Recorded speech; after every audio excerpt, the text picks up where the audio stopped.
प्रधानं सर्वधर्माणां जनं जयतु शासनम्।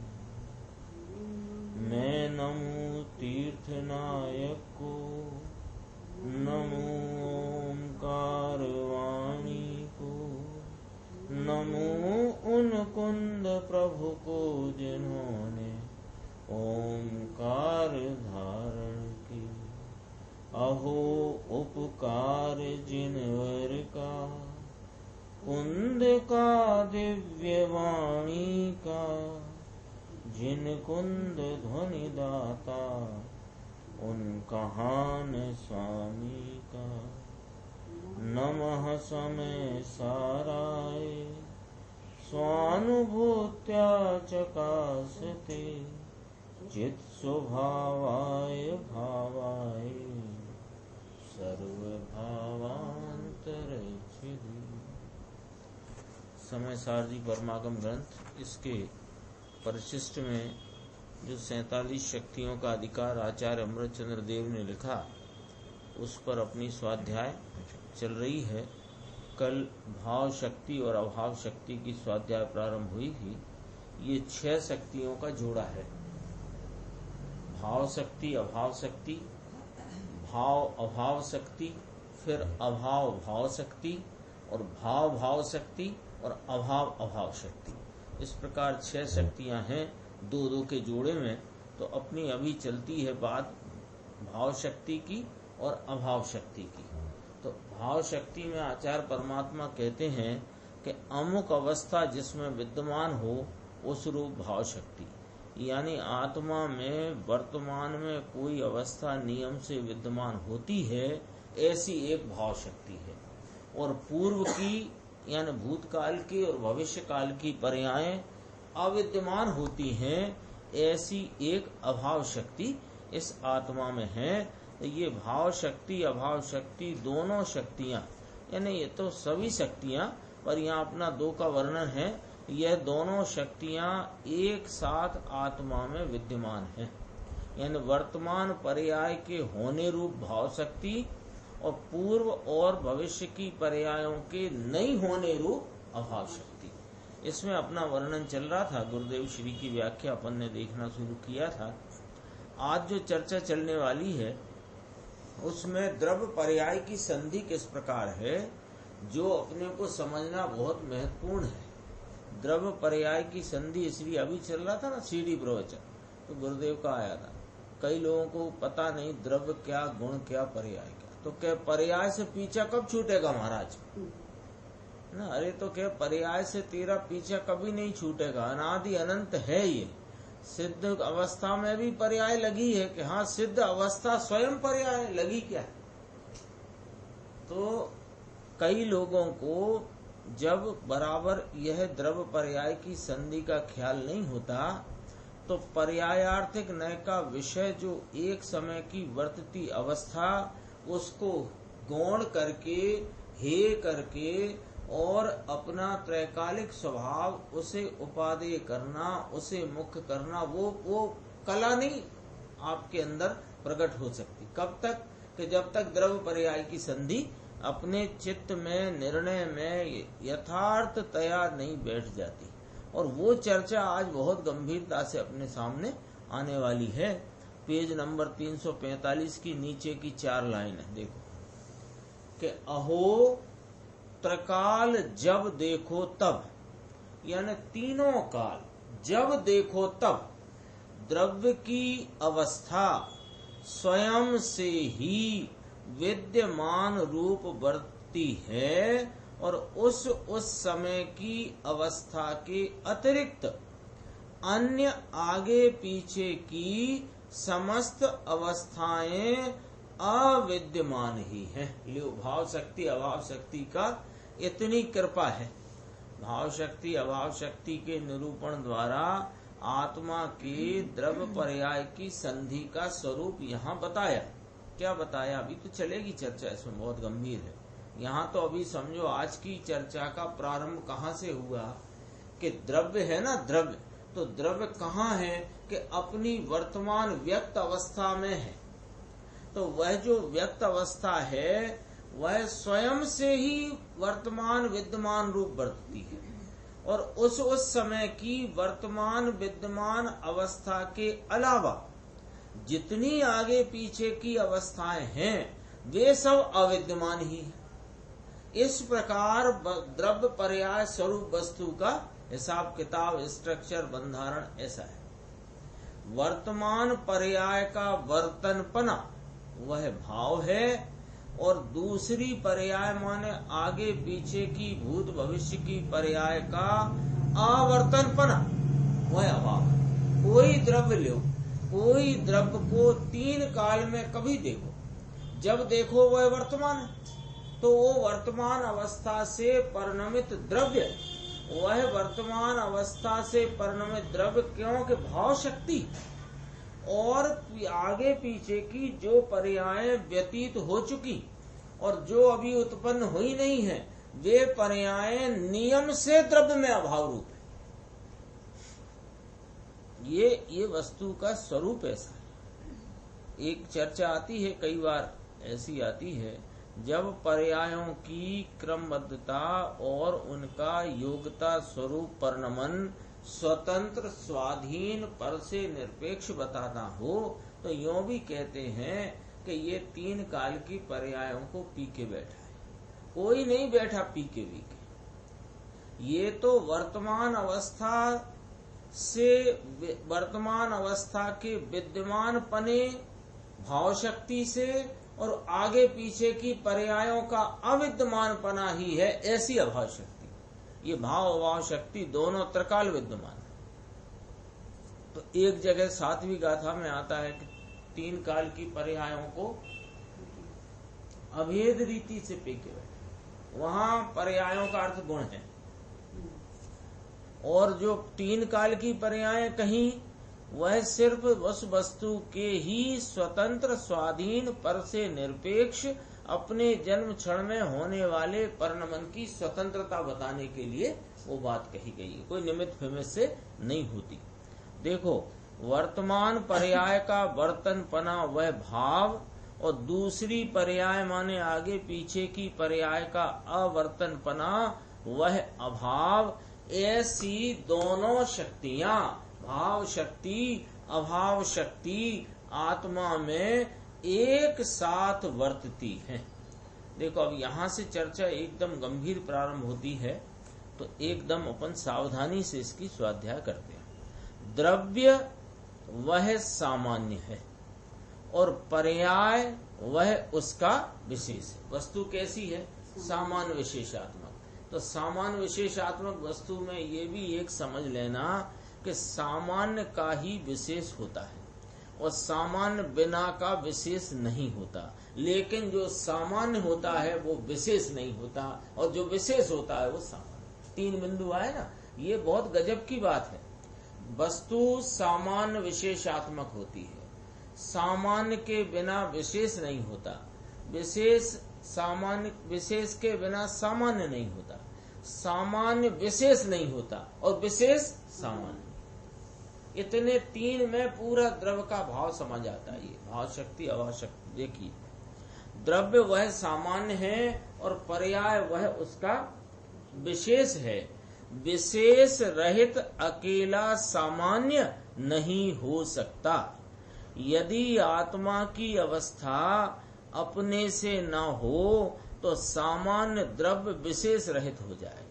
आत्मा की कोई अवस्था, राग की विकार की अवस्था हो कि निर्विकारी आनंद की अवस्था हो, अपूर्ण हो अवस्था या कि पूर्ण हो अवस्था, वह अवस्था यदि किसी अन्य से हुई होती मानते हो तो फिर ये वस्तु की अवस्था न रही, उसकी हो गई।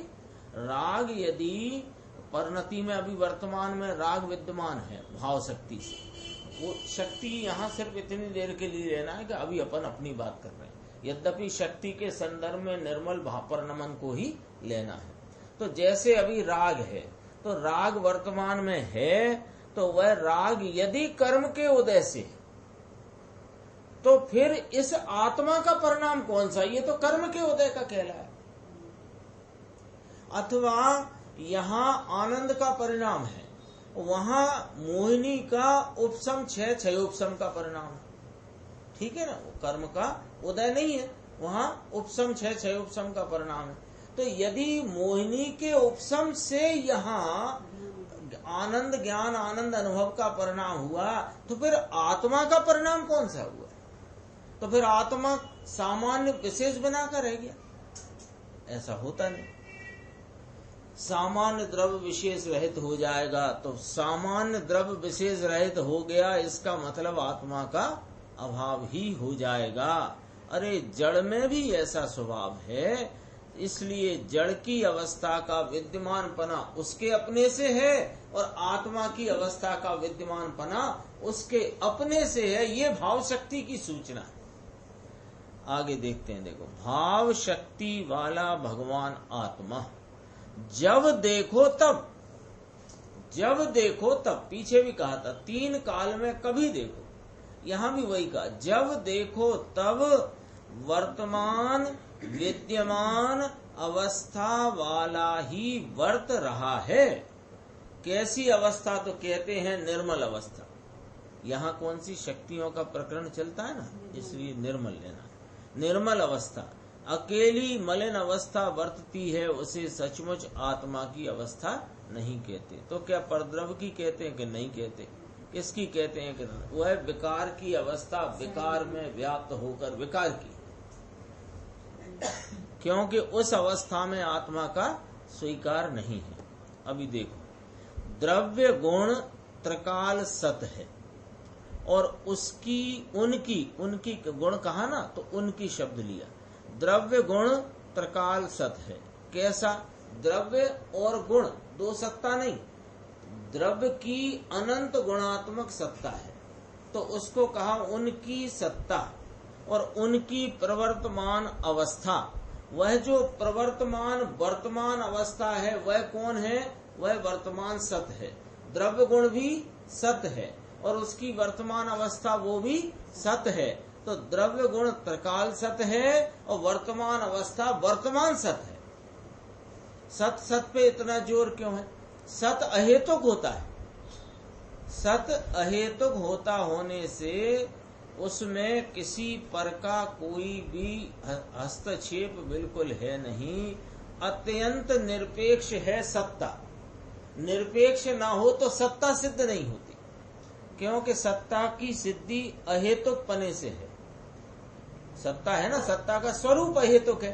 तो जिस वस्तु की सत्ता सिद्ध हुई वो वस्तु कैसी सिद्ध होगी? अहेतुक सिद्ध होगी।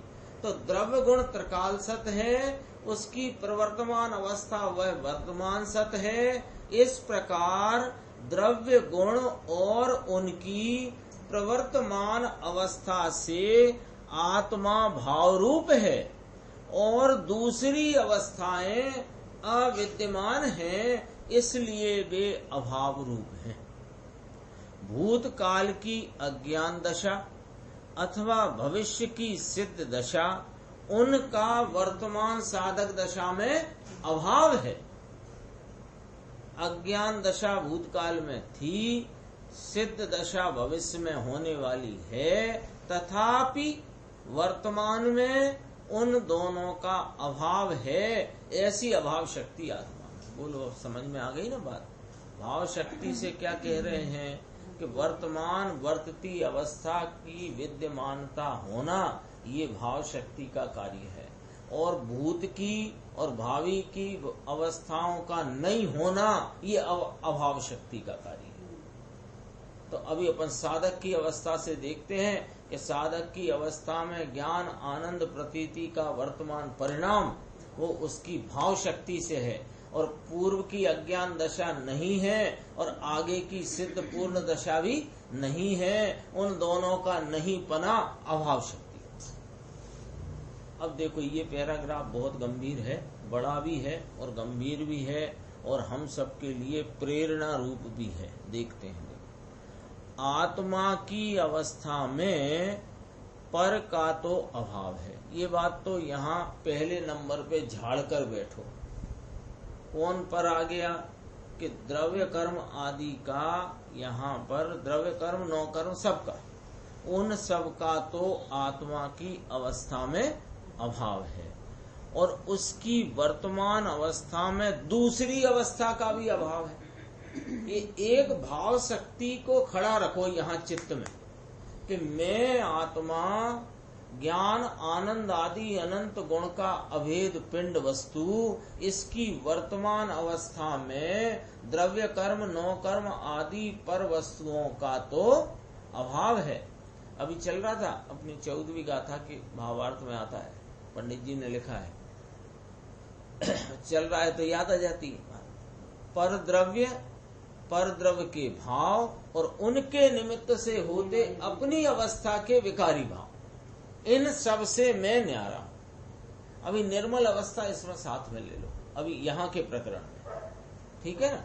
और निर्मल अवस्था उसकी भाव शक्ति का वर्तमान परिणाम, विद्यमान पना होना जीव की भाव शक्ति का कार्य है। देखो, आत्मा की अवस्था में पर का तो अभाव है, ये तो बात झाड़ पहुंच के बैठो। और दूसरी बात, उसकी वर्तमान अवस्था में दूसरी अवस्था का भी अभाव है, भूत की और भावी की। अरे अज्ञानी तो पुकार करता है, अरे आत्मा में कर्म का बहुत जोर है। अज्ञानी क्या कहे, अभी तो हमारे भैया कर्म का बहुत जोर चल रहा है, हमको ये आत्मा की बात समझ में नहीं आ रही, अथवा ये बात हमको रुच नहीं रही, जच नहीं रही। क्यों? क्योंकि अभी तो कर्म का बहुत जोर चल रहा है हमारे। तो तेरी पर्याय में कहां से आया कर्म, ये तो जरा नक्की कर ले भाई, कहां से आया? अरे आत्मा में कर्म का बहुत जोर है, तो उससे कहते हैं, सीधा कहते हैं, अरे मूढ़, तेरी पर्याय में कर्म यानी पुद्गल कर्मों के और उनकी अवस्थाओं का अभाव है, तो वह तेरा क्या करेगा? बता दे भाई, बता दे। थोड़ा कर्म मंदा पड़े तो मैं कार्य कर लूं। अरे कर्म तेरे जोर कर ही नहीं रहा, मंदा पड़े क्या? कर्म जोर है तो कर्म में है, और मंदा पड़े तो कर्म में पड़े, तेरे क्या तकलीफ है? तो कहते हैं, अरे मूढ़, तेरी पर्याय में कर्म का तो अभाव है, वह तेरा क्या करेगा? अपने में अपनी पर्याय के भाव को और कर्म के अभाव को देखो। कर्म का तेरी पर्याय में भाव है कि अभाव है? बताओ, विचार करो। विचार कराते हैं ना, इससे ज्यादा पक्का पकाया कौन खिलाएगा? गुरुदेव श्री से ज्यादा पक्का पकाया। यानी यहाँ आपको शक्तियों का स्वरूप बताते हैं और उनका किस प्रकार वस्तु में घटन होता है ये बताते हैं, और तुमको हमको विचार कराते, विचार करा के निर्णय कैसे होगा, विचार पूर्वक होता है ना, तो पकी पकाई खिलाते हैं, चम्मच भी मुंह में डाल करके। देखो, ये विचार में लो भैया कि भाव शक्ति अभाव शक्ति के स्वरूप को तुमने समझा, तो उसमें क्या समझ में आया कि तेरी पर्याय में अपनी पर्याय का भावपना है और कर्मादि की पर्यायों का अभाव है। तो फिर निर्णय करो कि तुम सामान्य विशेषात्मक जो आत्मा वस्तु हो, इसकी पर्याय में क्या कोई कर्म की पर्याय का भाव है अथवा की अभाव है? निर्णय करो। अरे तेरी पर्याय में तो उसका अभाव है। ये तो हुई परद्रव्य संबंधी बात, लेकिन इसके अतिरिक्त यहाँ तो ये कहते हैं कि पूर्व की पर्याय का भी वर्तमान में अभाव है। ये बात तो कहा था ना, आत्मा की अवस्था में पर का अभाव है, तो पर का अभाव है और पर के परिणामों का अभाव है। ठीक है, अब वर्तमान पर्याय में वर्तमान पर्याय के भाव का सद्भाव है, पूर्व की पर्यायों का और भविष्य की पर्यायों का भी, तेरी ही जो होने वाली हैं, तेरी ही जो हो चुकी हैं, उनका अभाव है। इसलिए अरे रे रे, पूर्व काल में बहुत अपराध किए हैं भैया हमने, अब आत्मा का विचार कैसे हो? हमने तो पूर्व की पर्यायों में एकांत पाप की वृत्ति में अथवा सर्वज्ञ के अवर्णवाद या सर्वज्ञ की अवज्ञा रूप वृत्ति में निकाले हैं। हमने बहुत अपराध किया है, अब हम इस पवित्र आत्मा का विचार कैसे करें? ये यदि तुम्हें प्रश्न उठता हो तो अभाव शक्ति का विचार करना, तो तुम्हारी वह हताशा की, निरुत्साह की जो पामरता वाली बुद्धि है वो तुम्हें वहां मिट जाएगी। कहाँ? वर्तमान में से मिट जाएगी। क्या जानने से? कि पूर्व के अपराध रूप परिणाम का वर्तमान भाव में अभाव है। ऐसी हताश बुद्धि छोड़ो और अपनी वर्तमान पर्याय को स्वभाव उन्मुख करो, तो उसमें कहीं पूर्व के दोष नहीं आते। अरे पूर्व के दोष आ सकते नहीं, क्योंकि तेरे तो अभाव शक्ति का विद्यमान पना है। वो अभाव शक्ति तेरी वस्तु की शक्ति सामर्थ्य का भाव है। देखो, हाँ यही बात है। ये 6 बोल आएंगे ना, इनमें सब वही घटित हो जाएगा। पूर्व पर्याय का वर्तमान पर्याय में अभाव, वर्तमान पर्याय में भविष्य की पर्याय का अभाव, ये सब चर्चा इसमें आ जाएगी। यहाँ उसकी भाषा ली है भाव शक्ति, अभाव शक्ति, फिर भाव अभाव, अभाव भाव, भाव भाव, अभाव भाव। वो पूरा द्रव्य गुण का, द्रव्य पर्याय की संधि का इस प्रकार वर्णन है ये 6 शक्तियों में कि इसके सारे परिणमन का खेल भी सामने आ जाएगा और वस्तु की त्रिकाल सत्ता जो है वो भी अपने सामने रहेगी। देखो, ऐसी हताश बुद्धि छोड़ो और अपनी वर्तमान पर्याय को स्वभाव उन्मुख करो, तो उसमें कहीं पूर्व के दोष नहीं आते।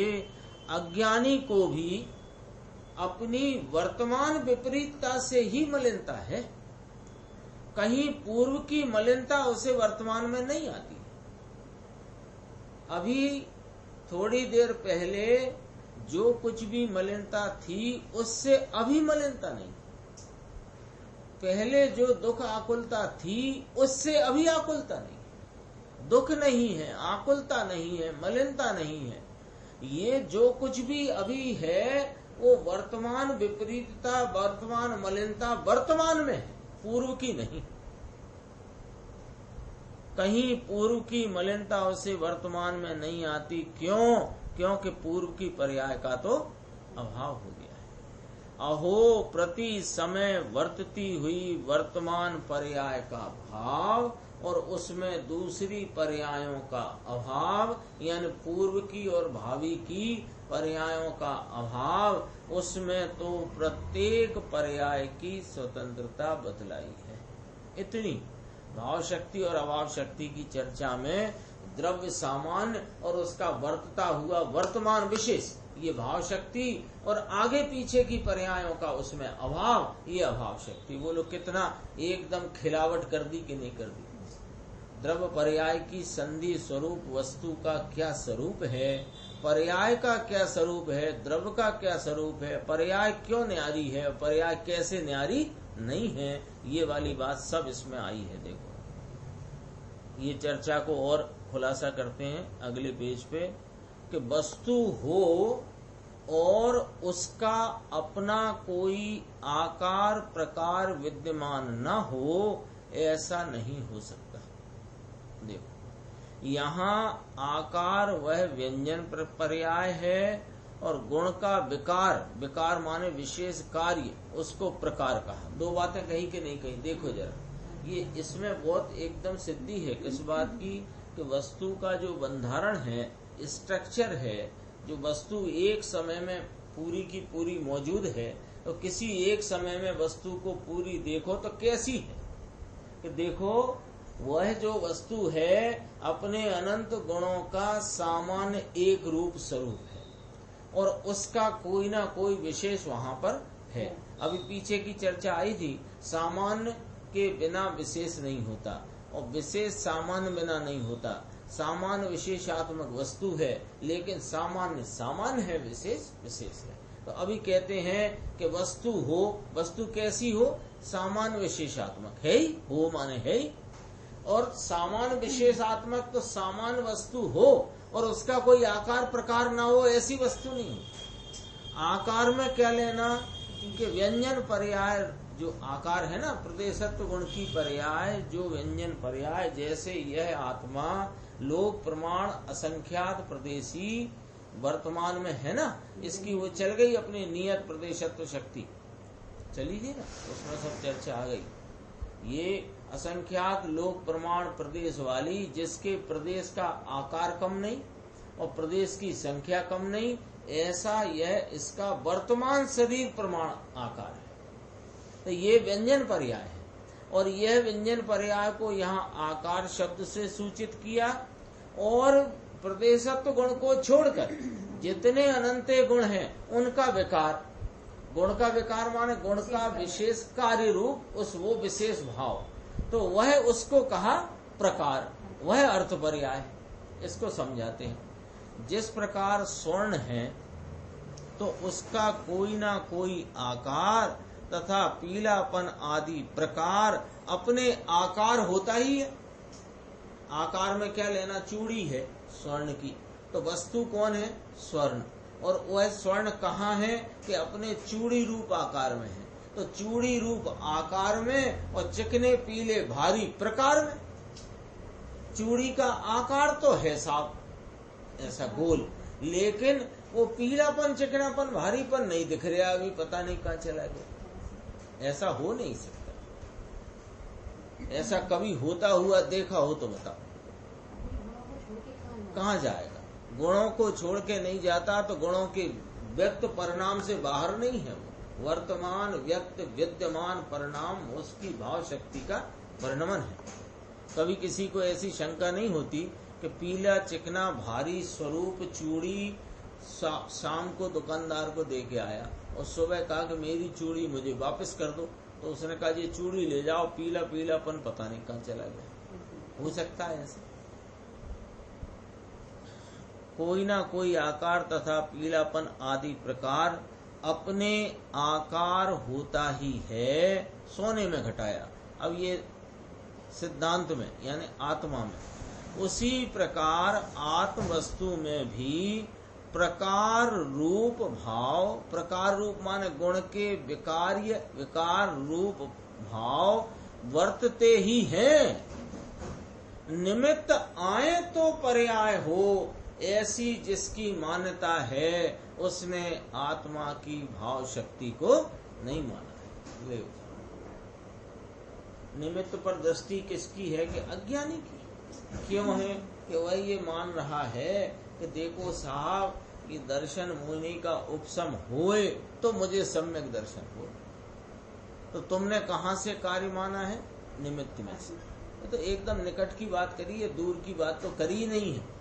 इसको लगता है देवगुरु शास्त्र का संग हो और स्वाध्याय 4 घंटे 3 घंटे चलती हो। अब हम तो ऐसे देश में फंस गए हैं जहाँ सुनने नहीं मिलता, आदि इत्यादि प्रकार की अज्ञानी कल्पनाएं रूप बहाने बनाता है। वास्तविकता ये है कि जो पर्याय वर्तमान विद्यमान होती है वह अपनी भाव शक्ति से होती है, किसी निमित्त के आने से और जाने से नहीं होती। ये विश्वास करने के लिए तुम्हें किसकी जरूरत है? बस थोड़ा आगम के अभ्यास पूर्वक अपने तत्व का निर्णय करना। आगम का निर्णय नहीं करा रहे हैं, आगम तो निर्णीत है पहले से सर्वज्ञ द्वारा। ऐसी जिसकी मान्यता है उसने आत्मा की भाव शक्ति को नहीं माना है।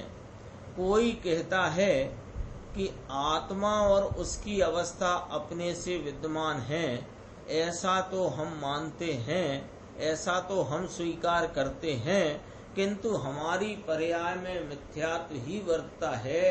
तो आचार्य देव कहते हैं कि हे भाई, आत्मा का भाव परिणमन वर्तमान अवस्था अपने से ही है, ऐसा तूने किसकी ओर देखकर स्वीकार किया है? ये जैसे न्यायालय में न्यायाधीश के सामने बयान देते हैं ना, कोई मुकदमा चलता है तो उसमें बयान दे तो बयान में से ही पकड़ लेते हैं न्यायाधीश।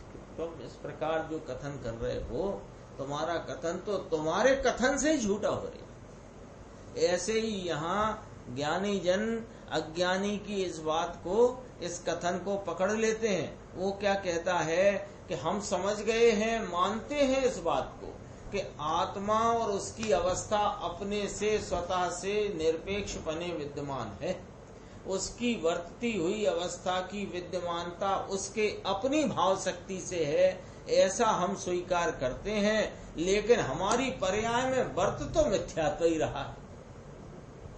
तो पकड़ लिया ज्ञानी कि तेरे मिथ्यात्व दिख रहा है तुझे, और फिर कह यूं रहा है कि आत्मा और उसकी वर्तमान अवस्था अपने से ही विद्यमान है। तो ये वाली बात तुम किसे देखकर कह रहे, किसे देख के कहते हो कि आत्मा भी है और उसकी अवस्था वर्तमान है, वह भाव रूप है, वो भाव शक्ति से है, ऐसा तुमने किसे देख के कहा? यदि शास्त्र देख के कहा है तो मिथ्यात्व ही वर्त रहा है। देख लो, इसमें खुलासा कर देंगे। यदि तूने आत्मा की ओर देखकर स्वीकार किया हो कि मैं यह अनंत गुणात्मक एक रूप सदृश सामान्य स्वरूप वस्तु और इसका वर्तमान परिणाम जो मेरे में वर्तमान विद्यमान भाव शक्ति से है, ऐसी अपनी भाव शक्ति को जानकर, भाव शक्ति स्वरूप आत्मा को पहचान कर यदि तूने स्वीकार किया तो पर्याय में मिथ्यात्व रह ही नहीं सकता। ये सर्वज्ञ देव की गारंटी है। बोला, और मिथ्यात्व भी रहे और तेरी ये स्वीकारता भी रहे, ऐसा अन्याय सर्वज्ञ के शासन में नहीं। अरे शास्त्रों को, वाणी को, वचन को, मन के विकल्पों के को लक्ष्य करके तुम यूं कहो कि हमारी आत्मा सामान्य और वर्तता विशेष विद्यमान वह भाव शक्ति से है, बात तो सच्ची कही है, लेकिन मानी तब मानी जाएगी कि तुमने मानी है कि यह बात आत्मा की ओर देखकर तुम्हारे स्वीकार हुई हो। तो यदि पर की ओर देखकर ही तुम कहते हो कि आत्मा के भाव अपने से हैं, तो इस प्रकार पर की ओर देखकर आत्मा के स्वभाव का सच्चा स्वीकार हो ही नहीं सकता। यदि आत्मा के स्वभाव को स्वीकार करे तो क्या करेगा? स्वभाव का अनुसरण करेगा।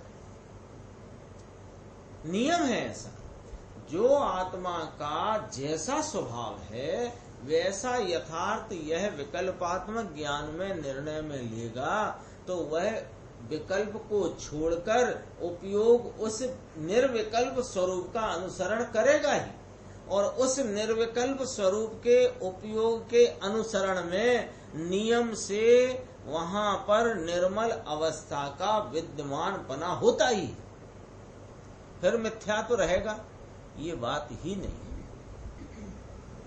कई बार आता ना ये चर्चा, हम आत्मा के सामान विशेषात्मक स्वरूप को यानी जीव तत्व को, अजीव तत्व को, आश्रय बंध संबर निद्रा मोक्ष सबके स्वरूप को हमने जान लिया है, तो अब हमको सम्यक्त हो गया।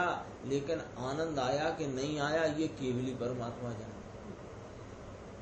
तो तुम खुद ही तो कह रहे हो, तुम खुद ही कह रहे हो आनंद आया कि नहीं आया। अरे हम कह रहे हैं कि तुम्हें नहीं आया, तो आप कैसे कह रहे हो हमारे आनंद की? तो हम पूछ रहे हैं तेरे आनंद की, तू क्यों दूसरे से पूछ रहा है? केवली बताएं। अरे आत्मा के स्वभाव का सच्चा स्वीकार कहाँ था? आत्मा के स्वभाव को स्वीकार करे तो उस स्वभाव का अनुसरण करके निर्मल अवस्था का विद्यमान पना होना चाहिए। यदि पर्याय वर्तमान उपयोग पर्याय, ये तो पर्याय कहो तो सबकी बात है, यदि पर्याय उपयोग मुख्य है, पर्याय उपयोग अकेले पर का ही अनुसरण करे तो उसने स्वभाव को किस प्रकार स्वीकार किया? हूं तो मैं निर्मलानंद, हूं तो मैं तो ज्ञानानंद स्वभावी हूं, रंग राग से भिन्न भेद से भी मैं भिन्न निराला हूं। वो जो काव्य रचना को देखकर या कि इस ज्ञानानंद को देखकर? ये सब पोल खोल देते हैं। अज्ञान अवस्था में जो बहानेबाजी, जो भूल चूक, जो त्रुटि हो रही है, उसकी सब पोल ज्ञानी खोल देते हैं, उन्हें सब पता है। देख लो, यदि पर्याय यानी उपयोग अकेले पर का ही अनुसरण करे तो उसने स्वभाव को किस प्रकार स्वीकार किया? प्रश्नवाचक। इसलिए यदि निर्मल अवस्था का विद्यमान पना न हो तो उसने विद्यमान अवस्था वाले आत्म स्वभाव को प्रतीति में लिया ही नहीं है। ले साहब, ये निर्णय करा दिया। ये एक बात आप सामने रख लो, है ना। यदि दूध गर्म हो गया है तो वह उसकी जितनी पतीली खाली है उसकी दीवालों पे चढ़ रहा है, ये नक्की है कि नहीं? तो वो जब दूध उसकी पतीली की खाली दीवालों पर चढ़ता हुआ दिखता है तो ये निर्णय हो जाता है कि दूध गर्म हो चुका है, हो जाता है कि नहीं? और जब तक चढ़ता नहीं है तब तक मालूम है कि अभी दूध गर्म हुआ नहीं। बराबर है कि नहीं ये बात?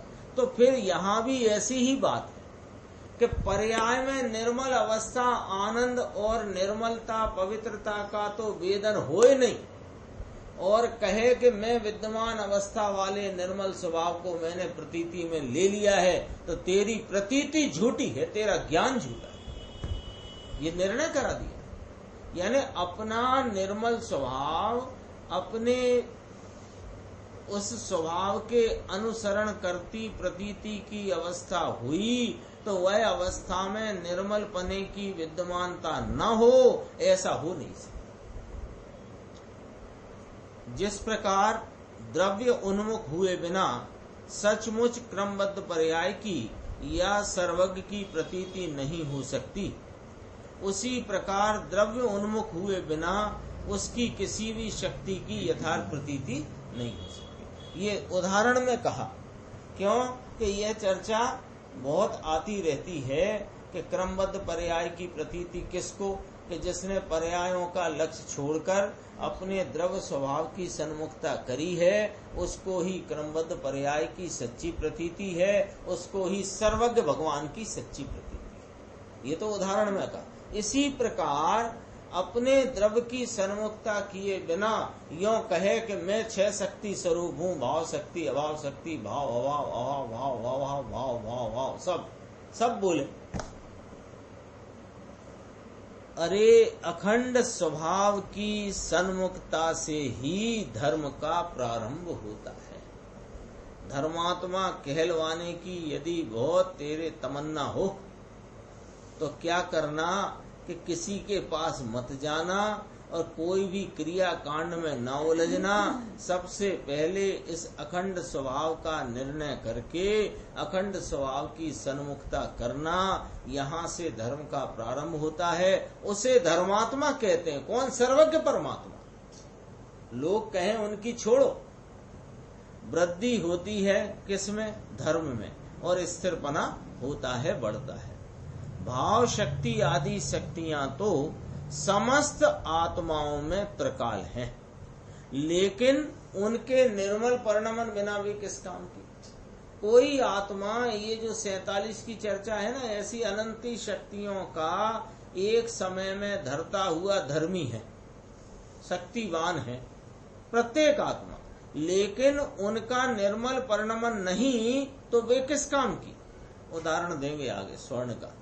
अखंड शक्ति की ओर यानी शक्तिमान आत्मा की ओर उन्मुख होकर जिसने उन्हें या शक्ति को निर्मल रूप परिणमित नहीं किया तो उसे तो वह अभाव समान ही है, वे शक्तियां है नहीं, क्योंकि उसके वेदन में वे आती नहीं। जिस प्रकार मेरु पर्वत के नीचे शाश्वत स्वर्ण है, किंतु वह किस काम का? वह निकलकर कभी उपयोग में आता नहीं। उसी प्रकार सर्व आत्माओं में सर्वज्ञत्व आदि शक्तियां होने पर भी जब तक वे निर्मल परिणमन में न आए तब तक तो वे अज्ञानी को मेरु के नीचे भरे हुए सोने के समान।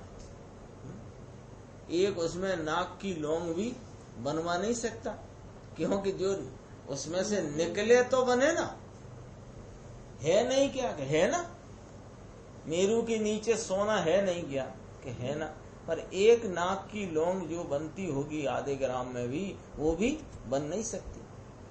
इसी अनंत शक्तियों का पुंज पिंड अखंड वस्तु है, लेकिन उसका आश्रय लिए बिना वो उसकी निर्मल परिणमन, उसका स्वभाव परिणमन हुआ नहीं, तो वह तो मेरू के नीचे भरे हुए सोने के समान है। अरे स्वयं अपनी शक्ति के सन्मुख होकर उसकी प्रतीति नहीं करता, इसलिए उसे तो वे अभाव रूप ही है। अपनी स्वभाव शक्ति का स्वीकार करने से पर्याय में उसका निर्मल परिणमन होता है। जो निर्मल परिणमन होता है ना, उसकी ये बात है, क्योंकि ये परिशिष्ट के प्रारंभ में कहा था कि ज्ञान मात्र ही क्यों कहा आत्मा को, कि ज्ञान असाधारण स्वयं संवेद्यमान लक्षण होने से ज्ञान को आत्मा ऐसा निरूपित करके आत्मा की पहचान कराने का प्रयोजन है। तो और कुछ नहीं है क्या, कि अनंत शक्तियां हैं, वे अनंत शक्तियां इस ज्ञान की ही, इस ज्ञान असाधारण लक्षण से अपने ज्ञायक भगवान को लक्ष्य करती उपजी हुई जो ज्ञप्ति क्रिया है, उसमें अनंत शक्तियां परिणमित होती हैं, निर्मल और उछलती। तो वो निर्मल परिणमन कैसे होता है, कि स्वभाव शक्ति का स्वीकार करने से पर्याय में उसका निर्मल परिणमन होता है। उसकी ये बात है, अभी बहुत गजब की बात है। मात्र विकार की रुचि वाला आत्मा की स्वभाव शक्ति की प्रतीति नहीं कर सकता, और जो स्वभाव शक्ति की प्रतीति करता है उसे पर्याय में मात्र विकार ही नहीं रहता, उसे निर्मलता वर्तती है और विकार का अभाव होता है। पूरी चर्चा है 2-2.5 लाइन में। एक विकार की रुचि में पड़ा हुआ है, उसको इस आत्मा की स्वभाव संपदा का, उसकी शक्ति की सामर्थ्य का प्रतीति हो नहीं सकती। तो विकार की रुचि कैसे छूटे, तो विकार की रुचि इस प्रकार छूटती है, सीधी सच्ची बात है कि दो चीजें हों, उनमें कौन हे है कौन उपादेय है, उसकी वो कैसे निर्णय होता है, कि दोनों की औकात जानकर, उनकी हैसियत जानकर, उनकी जात पहचान कर। ये जो शुभ राग है ना, दया दान पूजा व्रत भक्ति का कोई भी राग, ये राग की जात का है, मलिनता वाली जाति का है, स्वभाव आत्मा की जाति से न्यारा है, ऐसा समझकर अपने स्वभाव की रुचि करने से उसकी रुचि छूटती है। अथवा अब क्या कहे कि स्वभाव की तो रुचि करना है, अथवा स्वभाव की रुचि में तो बड़वारी मुझे करना है, लेकिन अभी जितना राग चलता है ये तो चलने दो ना। तो चलने दो ना माने तेरी रुचि तो वहीं दौड़ गई। राग के काल में यथा स्थान वह राग जो होना है वो तो होगा ही, तेरे रोकने और करने से वो होता करता नहीं है। लेकिन तेरी रुचि का यहाँ यह जो प्रदर्शन है, यह जो तेरी रुचि का झुकाव है, यह कह रहा है कि तुम अभी आत्मा की स्वभाव संपदा की प्रतीति कर नहीं सकते, असमर्थ नहीं कर सकते। क्यों कि क्वालिफिकेशन भी होती है, कोई कॉलेज में जाना है तो 12th पास करना पड़ता है। तो कोई आ गया 8वीं क्लास का बच्चा, मुझे भी कॉलेज में एडमिशन दे दो, फीस जो होगी भर दूंगा मैं, कि तेरे फीस 4 गुनी लिया, लेकिन जब तक क्वालिफाइड नहीं है। यहाँ क्वालिफाइड क्या है, आत्मा के स्वभाव की प्रतीति की क्वालिफिकेशन, अर्हता, यानी वो तेरे विकार की रुचि रहे और आत्म स्वभाव की प्रतीति होए, ऐसा अन्याय सर्वज्ञ के शासन में नहीं। देख लो अब क्या करे कि जो स्वभाव शक्ति की रुचि पूर्वक उसकी प्रतीति करता है, अब उसकी स्थिति में विकार भले ही है, लेकिन मात्र विकार ही नहीं है, उसे निर्मलता वर्तती है, और वर्तती हुई निर्मलता, बढ़ती हुई निर्मलता में विकार का अभाव होता है। स्वभाव उन्मुख होने पर निर्मल पर्याय हुई, उसमें से विकार को दूर नहीं करना पड़ता। ले, अब इतनी निर्मल तो हो गई, थोड़ी और मलिनता कट जाए तो और निर्मल हो जाएगी, थोड़ी और मलिनता अभी घटाऊं तो और निर्मल हो जाएगी। ऐसा कोई उपक्रम की व्यवस्था नहीं और ऐसे उपक्रम करने की जरूरत नहीं। तो क्या करूं साहब कि जिस निर्मल स्वभाव की दृष्टि करने से तेरे निर्मलता का जो अंश प्रगटा है, उसी की दृष्टि, उसी की एकाग्रता, उसी की लीनता में परिणति में निर्मलता की बढ़वारी होती है और मलिनता का अभाव और घटना होता है। किंतु उस पर्याय में विकार का अभाव ही बरतता है। देखो यह विकार का अभाव करने की रीति। कौन सी रीति? कि सुनो, जो पर्याय शुद्ध स्वभाव के साथ एकता करके निर्मल रूप परिणमित हुई है, वह पर्याय स्वयं ही विकार के अभाव रूप है।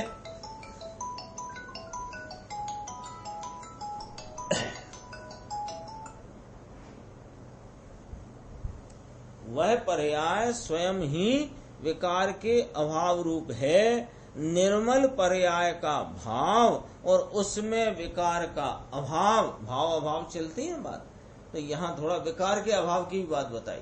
निर्मल पर्याय का भाव वर्तमान और वर्तमान में विकार का अभाव, ऐसी आत्मा की भाव शक्ति तथा अभाव शक्ति है। ज्ञान स्वभावी आत्मा के परिणमन में ऐसी शक्तियां परिणमित हो ही रही हैं, ऐसा बतलाकर यहाँ शुद्ध आत्मा का लक्ष्य कराना है।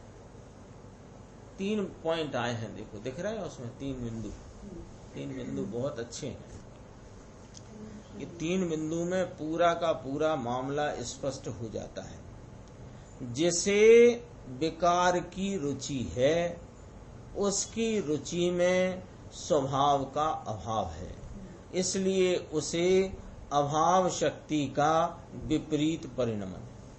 2 शक्तियां चलती हैं, भाव शक्ति अभाव शक्ति, तो दोनों का सुपरीत परिणमन हो, उसको स्वभाव की प्रतीति है। सुपरीत माने सच्चा, सुलटा परिणमन। ये उल्टा परिणमन है इसके। कैसा है देखो, कि जिसे विकार की रुचि है, उसकी रुचि में स्वभाव का अभाव है, इसलिए उसे अभाव शक्ति का विपरीत परिणमन है। थोड़ा विचार कर सकते हैं, अभी भी कर ही रहे थे वही चर्चा। विकार की रुचि माने क्या होता है? विकार की रुचि माने ये होता है कि वर्तते हुए विकार को लक्ष्य में लेकर ये वाला विकार नहीं हो और ये वाला विकार हो, इस प्रकार का परिणाम न हो और इस प्रकार का परिणाम हो, ऐसी जिसकी रुचि है, ऐसी जिसकी लगन है, ऐसा जो उपाय रूप जिसे इस प्रकार मानता है, आत्मा की प्राप्ति के लिए जो इनको उपाय रूप मानता है, ये परिणाम ना हो, ये परिणाम हो, ये सब काय का द्योतक है, विकार की रुचि का प्रकाशक है, द्योतक है। और जिसको विकार की रुचि है, उसकी रुचि में स्वभाव का अभाव है, इसलिए उसे अभाव शक्ति का विपरीत परिणमन है, क्योंकि स्वभाव का अभाव वर्त रहा है इससे। क्यों? विकार की रुचि में। जिसे स्वभाव की रुचि है, उसकी रुचि में विकार का अभाव है, इसलिए उसे अभाव शक्ति का निर्मल परिणमन है कि नहीं? सीधी बात, आमने सामने बात करी। स्वभाव की रुचि किसे कहते हैं? कि परिणामों की हलचल से शुभ अशुभ परिणाम में ये परिणाम हितकारी, ये नुकसानकारी, ये फायदाकारी, ऐसा न देख करके उन परिणामों से रहित एक रूप अपने निर्मल स्वभाव की ऊर्ध्वता जिसे वर्तती है, वो स्वभाव की रुचि है। तो स्वभाव की रुचि में स्वभाव का परिणमन है, तो उसके विकार का अभाव है, इसलिए अभाव शक्ति का उसको निर्मल परिणमन है। क्योंकि अभी कहा था जगत के सब जीवों को शक्ति तो है, लेकिन मेरू के नीचे गड़े हुए सोने के समान।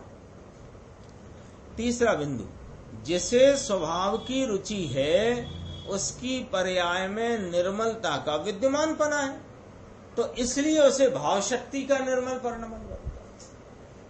देखो, इसमें द्रव्य के साथ पर्याय की संधि की अलौकिक बात है। हाँ, भाव शक्ति। क्या भाव शक्ति का?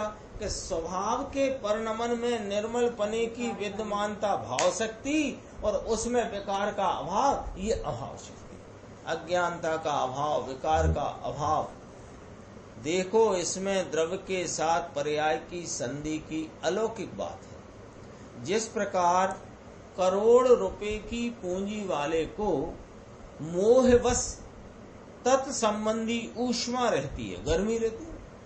करोड़ 10 करोड़ रुपए की पूंजी हो तो उसको उसके प्रति की सावधानी है, उसमें ममत्व एकत्व है, तो उस संबंधी इसको गर्मी रहती है, ठीक है ना। उसी प्रकार यहाँ अनंत शक्तिवान शुद्ध आत्मा को स्वीकार करे और पर्याय में उसकी ऊष्मा नाम गर्मी ना आए, ऐसा हो ही नहीं सकता। जिस पर्याय ने अंतरोन्मुख होकर चिदानंद से भरपूर भगवान को स्वीकार किया, उस पर्याय में निर्मलता प्रकट होकर ऐसी अपूर्व ऊष्मा आ गई है कि बस मैं तो शुद्ध स्वरूप ही हूँ, विकार स्वरूप मैं नहीं हूँ। ऐसी ऊष्मा, ऐसी गर्मी के बल से, दृष्टि कहा ना, तो ऊष्मा शब्द से उसे समझा दे, क्योंकि अज्ञानी को ऊष्मा रहती है ना, गर्मी रहती है। जेब में नहीं हो 10 पैसे, लेकिन 10-20 करोड़ का आसामी हो तो बाजार में भी वह कोई गर्मी में ही खड़ा होता, ये नहीं अरे यार है ही नहीं है, ऐसा तो नहीं। ऐसे जिसने अपने भगवान को स्वीकार किया, चिदानंद से भरपूर भगवान को स्वीकार किया, उस पर्याय में निर्मलता प्रकट होकर ऐसी अपूर्व ऊष्मा आ गई है कि बस मैं तो ऐसा शुद्ध स्वरूप ही हूँ, विकार स्वरूप में नहीं हूँ। ऐसी ऊष्मा के बल से उसे निर्मलता बढ़ती जाती है और विकार दूर होता जाता है। इसका नाम धर्म है, इसका नाम आराधक दशा है।